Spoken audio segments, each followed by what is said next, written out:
गुंड बंडू आंदेकर उमेदवारी अर्ज न भरता जेलमध्ये परतला। आंदेकरचा अर्ज अर्धवट असल्यानं तो त्याला भरता आला नाही।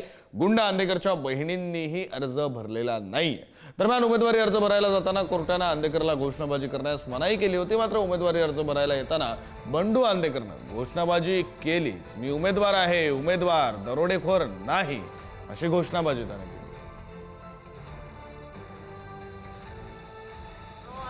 जिंदाबाद। क्षेत्रीय कार्यालयामध्ये आणलेलं आहे। आपण बघतोय समोरची ही दृश्य। बंडू आंदेकर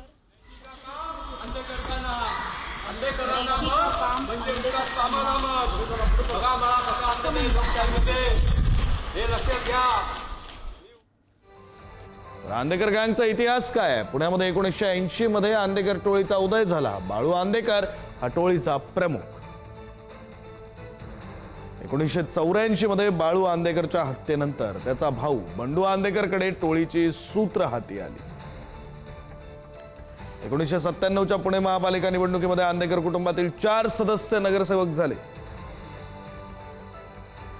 बंडू आंदेकरचा मुलगा वनराज आंदेकर 2017 मध्ये राष्ट्रवादीकडून नगरसेवक झाला।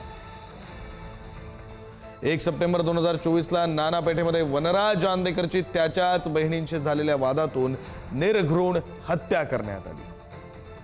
मुलगा वनराज आंदेकरच्या हत्येचा बदला म्हणून बंडू आंदेकरनं आपल्याच लेकीच्या मुलगा म्हणजे नातू असलेल्या आयुष कोमकरची गोळ्या झाडून हत्या केली। आयुष कोमकरच्या हत्येप्रकरणी बंडू आंदेकर कारागृहात आहे।